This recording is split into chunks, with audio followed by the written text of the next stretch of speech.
Hello दोस्तों, Cosmo ज्ञान bye Ayush में आपका स्वागत है। आज हम जानेंगे क्या भगवान हनुमान सच में टेलीपोर्टेशन कर सकते थे।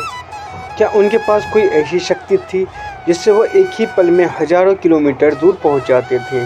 क्या ये सिर्फ चमत्कार था या इसके पीछे कोई गहरी विज्ञान और क्वांटम फिजिक्स छुपी हुई है। तो शुरू से लेकर अंत तक जरूर देखें। क्या आपने कभी सोचा है, हनुमान जी जब रामायण में लंका की ओर कूदे तो क्या वो सच में उड़ रहे थे या कुछ और हो रहा था। क्या वो केवल उड़ नहीं रहे थे बल्कि टेलीपोर्ट हो रहे थे। क्या रामायण के उस अद्भुत प्रसंग के पीछे क्वांटम फिजिक्स का कोई गहरा रहस्य छुपा है। आज कोस्मो ज्ञान बाय आयुष पर हम आपको ले चलेंगे एक ऐसी यात्रा पर जहां वैदिक विजडम और मॉडर्न फिजिक्स टकराएंगे नहीं बल्कि एक दूसरे के पूरक बन जाएंगे। श्लोकों में वर्णन है, लंघयित्वा सागर तटम लंका नगरीम बहगात। हनुमान जी ने पल भर में समुद्र पार कर लिया। क्या यह सिर्फ एक कविता है? क्या इसका कोई भौतिक उदाहरण भी हो सकता है? मॉडर्न फिजिक्स में ऐसी गति को सुपरल्यूमिनल स्पीड कहा जाता है, पर फिजिक्स कहती है कुछ भी लाइट से तेज नहीं जा सकता।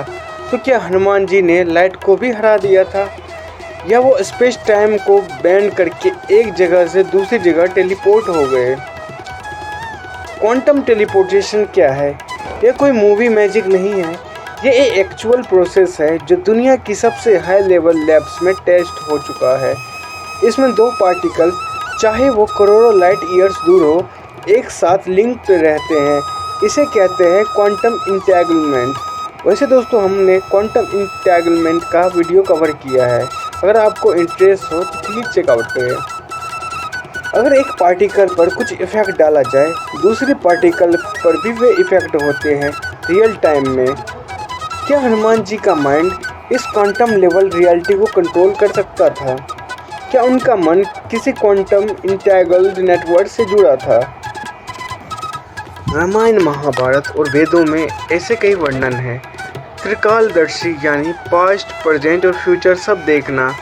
अनिमा सिद्धि यानी खुद को बहुत छोटा कर लेना। लघिमा सिद्धि यानी हल्का बनकर उड़ जाना। प्राप्ति सिद्धि यानी इंस्टेंट किसी जगह पहुंचना। क्या ये सारी सिद्धियां टेलीपोर्टेशन की ही विविध एक्सप्रेशन तो नहीं है? हनुमान जी को 8 सिद्धियों का वरदान था। इनमें से कई टेलीपोर्टेशन से मेल खाती है। नासा की 2023 की रिपोर्ट के अनुसार क्वांटम इंटेंगलमेंट का प्रयोग करके फोटोन को कुछ मिलीमीटर दूर टेलीपोर्ट किया गया है। इसरो भी क्वांटम सैटेलाइट कम्युनिकेशन पर काम कर रहा है। क्या ये शुरुआत है? क्या आने वाले 100 सालों में हम भी वो कर सकेंगे जो हनुमान जी ने किया था? चलिए एक कहानी सुनते हैं। कल्पना कीजिए, एक अंधेरी रात है। लंका की सीमा पर समुद्र की लहरें जोरों से टकरा रही है।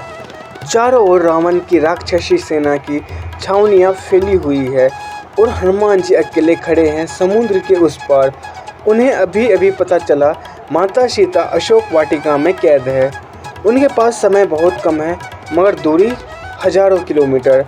चलकर जाए तो दिन लगेगा, उड़े तो भी लंबा समय लगेगा। लेकिन तभी एक क्षण हनुमान जी ने आंखें बंद की, राम का स्मरण किया और अगले ही पल उनका शरीर हल्का हो गया, जैसे उनकी मांस और हड्डियों प्रकाश में बदल गई है। उनकी चारों ओर एक दिव्य ऊर्जा का गोला फैलने लगा और फिर वो बस गायब हो गए।